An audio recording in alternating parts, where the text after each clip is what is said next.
I really wanted to love you, man.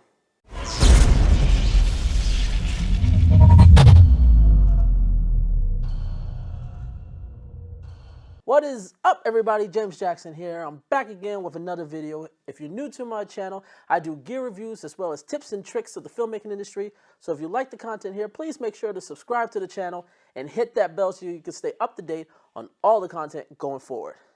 Now, I know that initial intro is probably making you worried and make you wonder about my thoughts. We'll get to that in a second. I have had the Panasonic S1H rented by Lens Rentals. First of all, thank you guys at Lens Rentals. Big shout outs for you guys. They do a wonderful job of helping you get things together. I'll leave a link to Lens Rentals if you ever are looking to probably check out cameras that you may be interested in purchasing, or you may want to get stuff for projects. They're great people to work with. So definitely check out Lens Rentals. I've been sort of eyeing this camera a little bit since its announcement, but since the camera has came out, there hasn't been a lot of talk about this camera. And that's strange for the amount of features that this thing packs.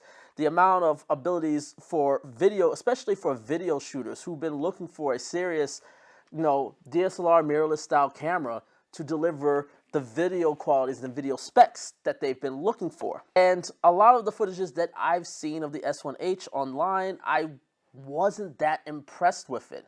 So I was sort of very curious about the potential of this camera. So I decided, just to rent it and try it out. So just to let me clear two things. One, this is not a full review of the S1H. This is my thoughts of the camera since it's using it for about a week. And the reason why I don't say this is a full review, because I always like to have cameras on projects and how they sort of work and interact on those things, because that's really where you can tell how good a camera is. Since I've only had the camera for a week and I didn't get a chance to use it on some actual projects that I work on, I've sort of just been doing tests with it. These are just my initial thoughts using the camera for a week, but I still feel that I've got a good enough grasp of the camera in its current state to sort of hopefully give some sort of insight onto this camera, because this isn't a camera that is cheap, and neither is the lens mount that it is using, which is the Leica L mount. Having a camera with the body alone working about $4,000, and then just doing something like the 24-105 Panasonic lens right here, you're adding about another $1,500. You're looking at $5,500 for just the camera lens, not including if you were looking to get the audio kit. So that's adding price. So all this is racking up quite a bit of money. So the question I think everybody's minds is, how does this camera fare to the market? Which there's a lot of cameras that have came out this year that have really made sort of interesting moves and made some noises. So I'm going to give you my overall thoughts of the camera first, then I'm going to go into the body, and then I'm going to go into sort of the features. And I'm going to give you the good and the bad of how I personally feel about it. So overall, this is a camera that packs quite a bit of punches. However, this is a camera that also has a lot of misses. In terms of a body, the camera feels like it can deal with any sort of environment that you throw at. Though it is a heavy lens, it's a heavy camera. It is a heavy camera, and combined with a lens like this, you are going to feel the weight of this. However, after carrying a certain time, it won't be that big of a deal. I think the layouts in the body itself is pretty nice. There's a couple things revolving the multi-axis flippy screen that annoy me. There's some things in terms of layouts that I wish could change. And then in terms of video features, it packs a lot of things. You got full frame 6K open gate. However, that open 6K comes at a major cost in terms of post-production workflow, as well as just, in terms of just workflow in general. And overall, while there's a lot of features with this camera, IBIS, dual native ISO, these features that sort of separate this from its other S1 lineups, the way they're currently constructed in this camera, I don't believe they're good enough to separate it either from its little brother, the S1, or even some of its more bigger competitors like the Pocket Cinema camera 6K. Oh, but overall, I think this is a really, really good camera. It's a really, really good camera. Borderline great camera. However, there's just some things that just whether if it's its autofocus or its codecs, and there's the features that it does have don't seem to carry the benefits as much as I personally would hope it to be. But in general, it's a nice, good overall lens. I just don't know in terms of its price point and specifically the mount that they elected to go with sort of serve enough for me to choose this camera over other cameras. So that's my overall thoughts. Now let's get into the body. The body is great. It's one of those cameras that I love the fact that they got a true legit grip. One of the things I hate about Sony cameras is just how small, and I always have the little pinky hanging off. I don't have that with this. This feels like this camera can go to war. It is fully weather sealed, and I love the fact that all the dials are really easy to access. Buttons and the button placement layout is really thoughtful. Couple things about the body I don't like. One, I don't like how easy this button is to start recording. Literally, especially when I'm manually focusing, I'm doing this. I usually hit this button slightly to sort of put me out of focus, to get me out of focus. But even just slaply tapping this will get the camera start recording, even though I did not want it to record. So this is something you should definitely keep in mind of, that the shutter button is very easily to start recording if you've got the engagement in. The other thing that's sort of as a con to me is actually one of the things that it was most interesting, which is this, multi-axis flippy screen. As you can see here, one of the cool things that was presented about this camera was the fact that you could flip this out, but also it's still flip it in. So you can actually move the camera away from your HDMI port, so that stuff is not being blocked out. And in theory, this sounds great.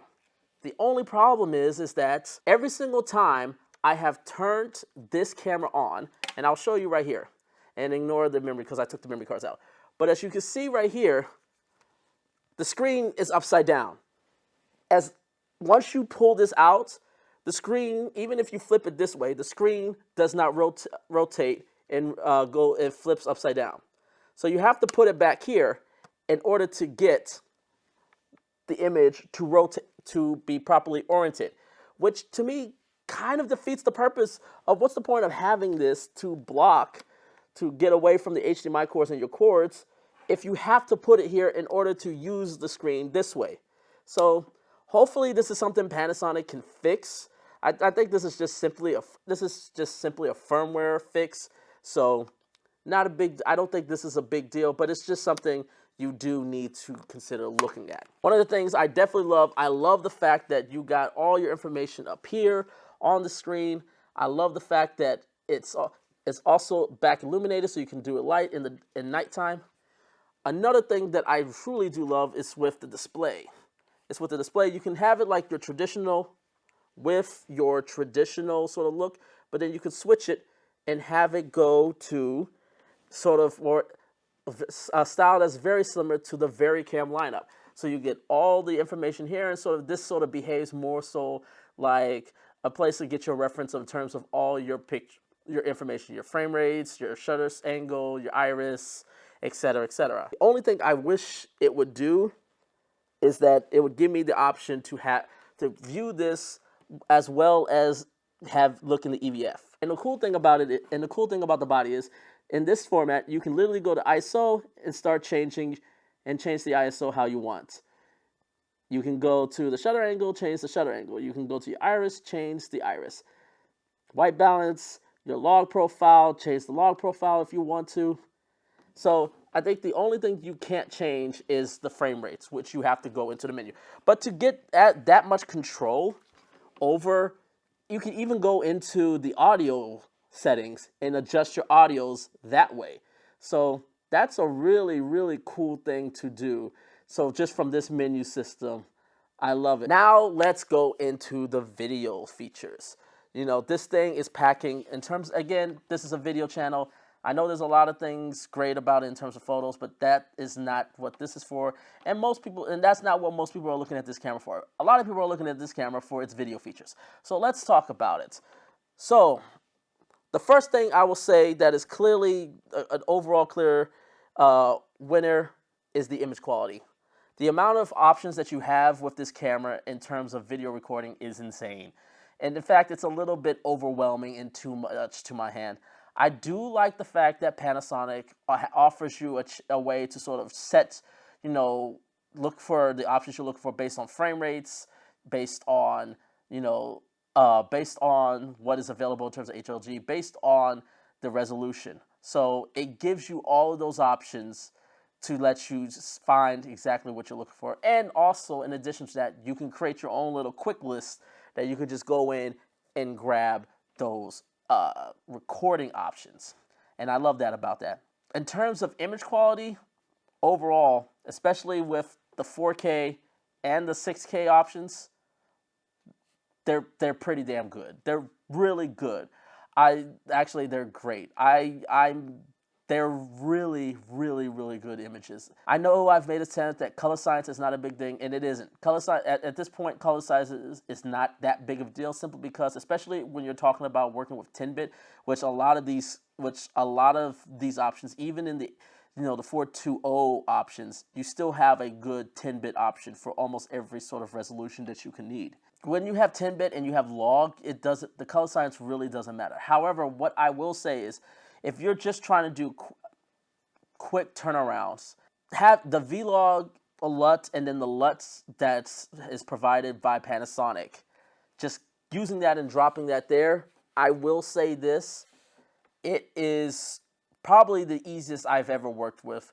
With the Canons, I still have to make a couple tweaks, even though I love the color science and I love how they work. There's some tweaks to that. I love the Blackmagic cameras, but I get some tweaks with that. But with RAW and everything, that's not such a big deal. With this, I literally just drop the LUT, maybe make a change to the contrast a little bit. Maybe if I want to just add some vibrancy, do that and boost the colors a little bit. But outside of that, I really almost don't ever have to touch it, which can't be said about a lot of cameras. In terms of that, which does help with the turnaround. I'm going to get back to the turnaround, especially with those 6K options in my negative portion. But I want to continue on the positive side for right now. Now let's talk about IBIS. IBIS is really good. If you have worked with the GH5 and you like the IBIS in that camera, you won't be disappointed in terms of the IBIS in this camera. It is really good. It probably is one of the best IBISes of terms of a full frame camera that has came across, if not the best one. However, I do feel that even though the IBIS is really good, there's tons of cameras who, even if they don't have IBIS, if you put a dedicated IS lens on them, they can get maybe 90-95% of what that IBIS can do. Which, unfortunately, the main problem with IBIS in this camera is that even if yes, you can probably get smoother shots with the IBIS on it compared to a camera that doesn't have IBIS and has no IS lens. But it's still not that good. In terms of the IBIS, it's still not that good without a stabilized lens. So if you have to use a stabilized lens anyway, it kind of negates the benefits of the IBIS of this camera. And you can probably save a lot more by getting something like a Pocket 6K and just putting a stabilized lens on it and getting almost 90% of what you would get with this camera, as well having all these different features. Let's go into low light. Low light is great. It's really, really good. The noise performance on the low light cameras, even at the high ISOs, that's something like 12,800. It's noisy. It definitely has noise in there, but it's very fine, and it's something that you can easily clean up in post. You can't shoot 12,800 on the Pocket 6K or the Pocket 4K. You could do it with the C200, but honestly, that's really pushing it on the C200, and I would never do it. But in general, I never go above 6400 ISO. To me, if the camera is good, deliver good quality at 6400 ISO, then to me that's all enough. The rest is just about lighting. But if you run into your situation where you don't have that and you need to get the shot, the S1H has really nice low light capabilities. The dual native ISO is good. At 4000 ISO, it is really, really clean. It picks up the noise picks up relatively quickly once you start ranking up the ISO, but it's still something that is tolerable and something you can do with throw in some noise reductions. And the fact that you got 6K coming off of it, especially if you're shooting 5.9K, that 6K is going to definitely help with that option. However, in terms of low lights, you're going to see me compare this to the Pocket Cinema camera 6K in particular, because to me this is the biggest competitor to the S1H, is this camera, which is almost half the price of the S1H. And in terms of low light, I still would choose the Pocket 6K over the S1H. Currently, just based on what I've shot with and what I was able to get done in low light, the 6K is just better at color retention. The S1H is better at noise, but the 6K, the colors that it retains, even in underlit situations, is so much better than the S1H. As you crank up in ISO, starts to desaturate and you lose a lot of that color and that vibrancy relatively quickly. Whereas the Pocket 6K, it keeps all those colors and all that vibrancy all the way up till, it's only until the last ISO of this camera that you really run into the issue of desaturated colors. And for someone like me who doesn't really plan to shoot that high, above 6400 ISO that often, having nice amount of color range is far more important to me than having cleaner noise with the S1H. Going into my negatives, there's one feature obviously I haven't brought up yet that you're probably wondering about, and that is the autofocus. And it is bad. I'm sorry. I'm not going to sugarcoat it. It's bad. I tried every single format of the autofocus, different speeds, different rates, and I always ran into the issue of pulsating. Listen. And I always ran into the issue of constantly seeing pulsing in the background and just constantly just losing me focus and focusing on something else.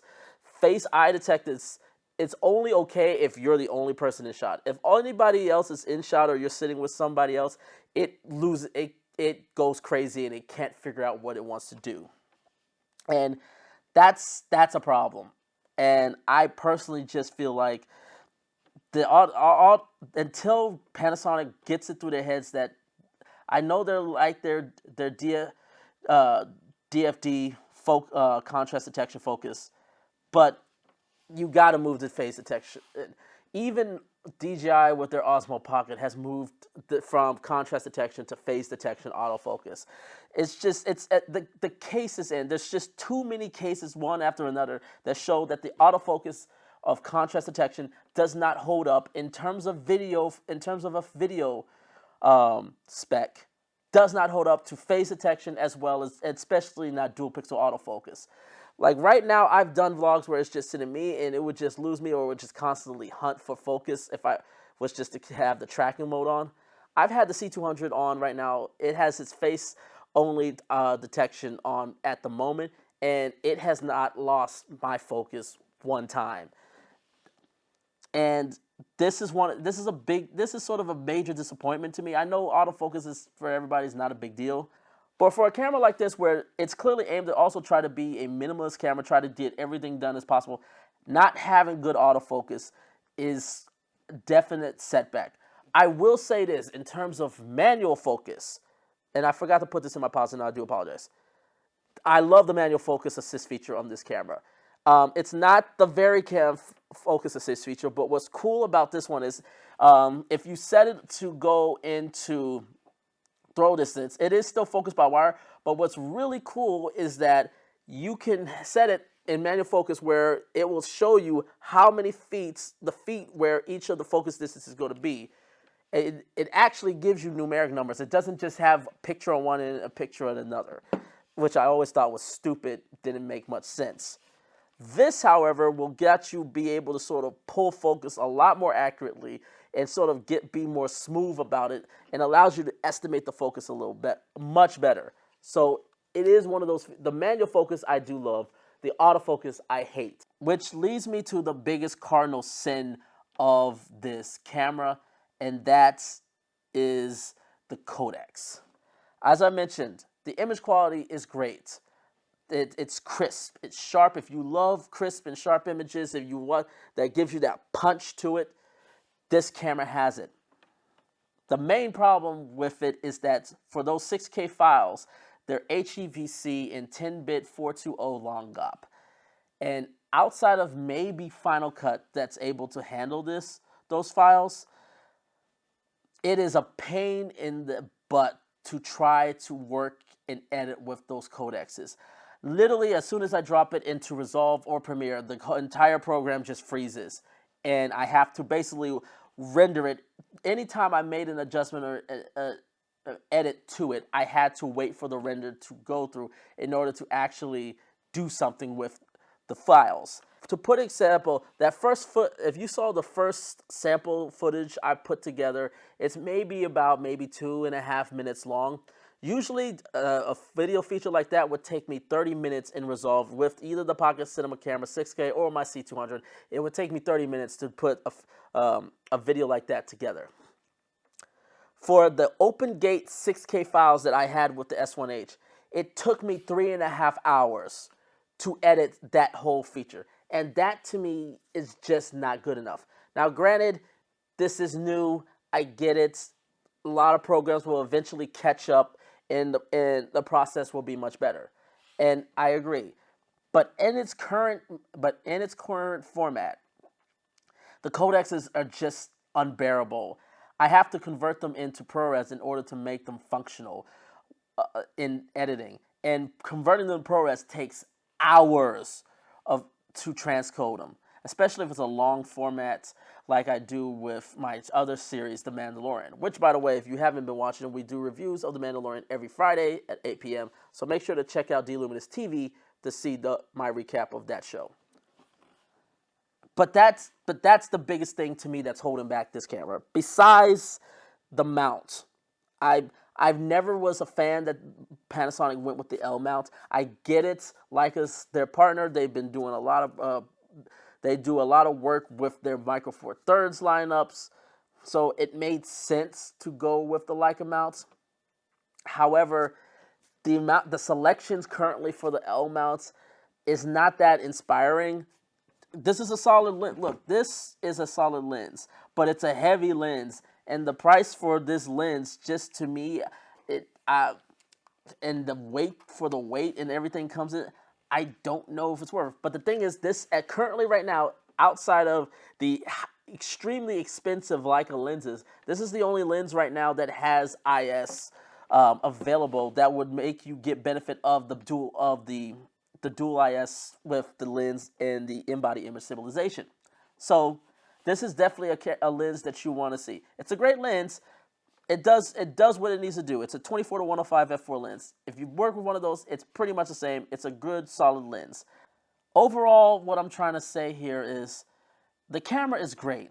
It is a really good camera, but there's so many features that either A, don't work and don't work at all, B, are not as good as either the competition or they're not far off better from the competition.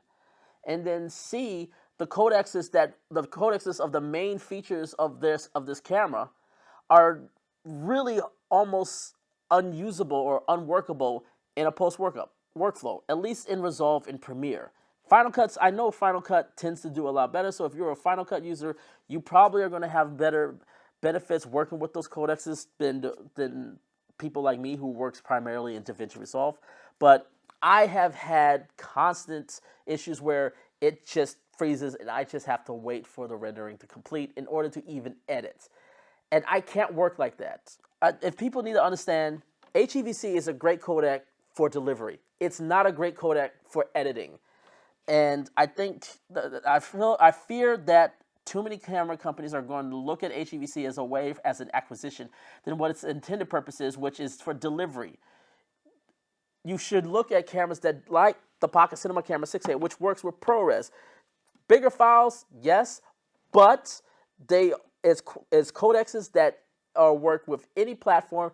They work so easily and smooth with editing, and then you can export and deliver in HEVC, and you still get that 10-bit color space. 10-bit color delivery and 10-bit color viewing is coming, and we need to prepare for that, definitely. But currently the codecs that are in the S1H are just, to me, not up to par from an editing standpoint. In terms of who I think this is for, I don't know. I honestly don't know. If you're looking for a camera that can do a lot in one body, then yes, this camera has all that stuff.